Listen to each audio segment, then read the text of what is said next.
Explain the following concepts. Provisions of the Constitution.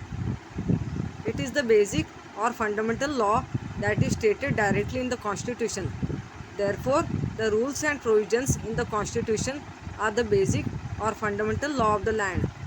The government is bound to carry out the administration of the country as per the provisions of the Constitution. Constitution Day. The Constituent Assembly enacted the Constitution and adopted it on 26th November 1949. Therefore, 26th November is observed as Constitution Day. Discuss. A Constituent Assembly was established. The process of the making of the Indian Constitution started in 1946.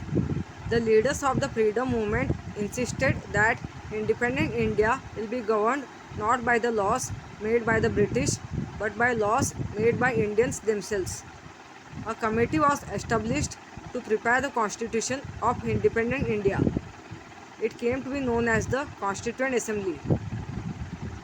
Dr. Babasaheb Ambedkar is called the architect of the Indian Constitution. Dr. Babasaheb Ambedkar was the chairman of the drafting committee. He had studied in depth the constitutions of different countries of the world. He studied and contemplated day and night to draft a constitution. The draft constitution prepared by him was presented to the Constituent Assembly. It was discussed article by article.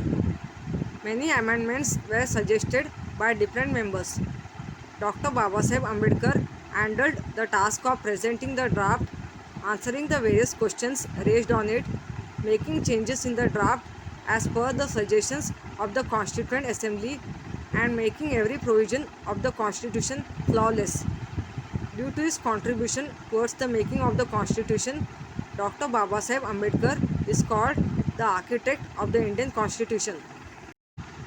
What is included in the administration of a country?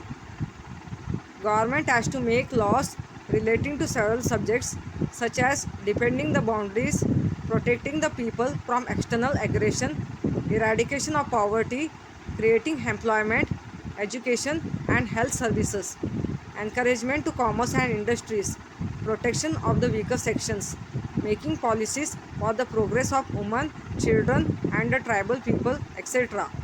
In short, governments in modern times have to take decisions relating to different issues right from space research to public cleanliness.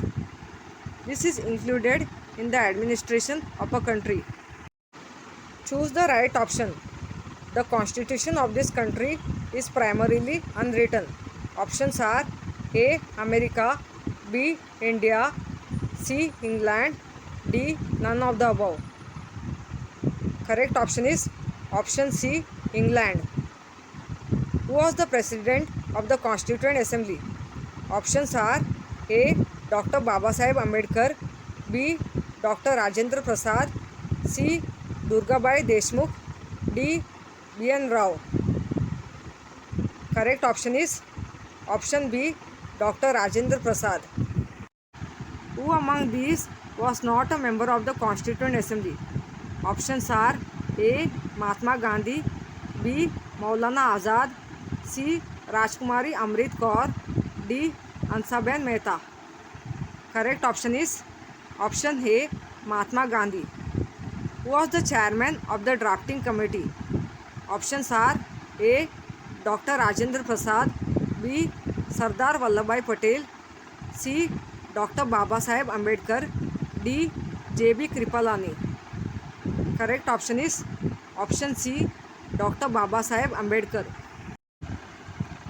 Answer the following questions. On what subjects does the government have to make laws?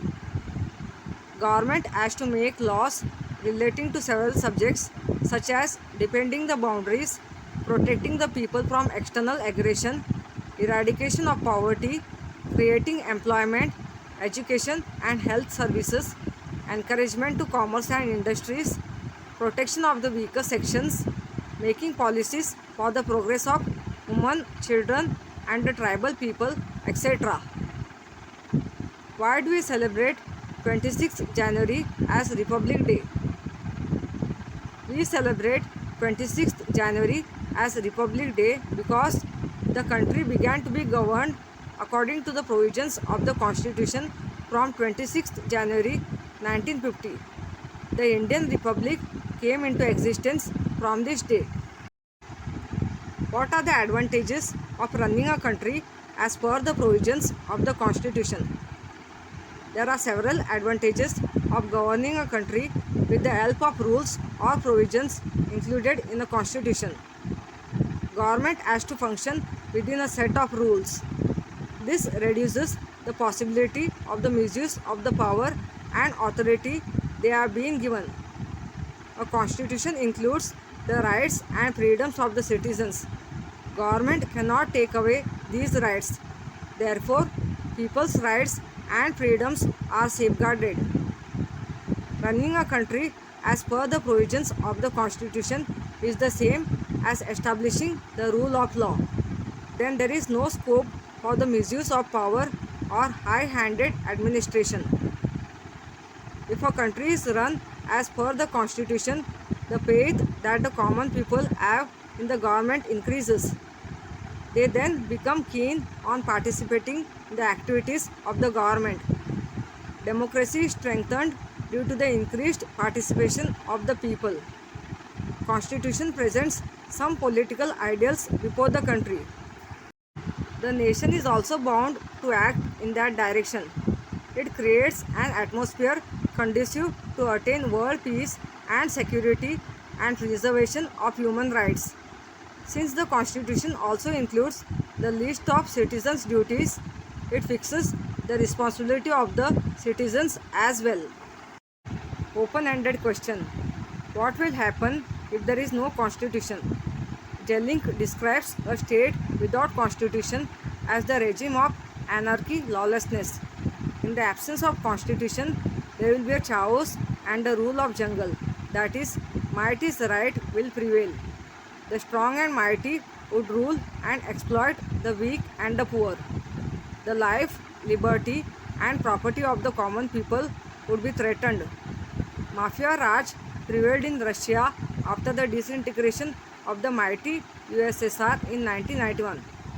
We witnessed lawlessness in Jammu and Kashmir as the insurgent groups challenged the Indian state and refused to abide by its constitution.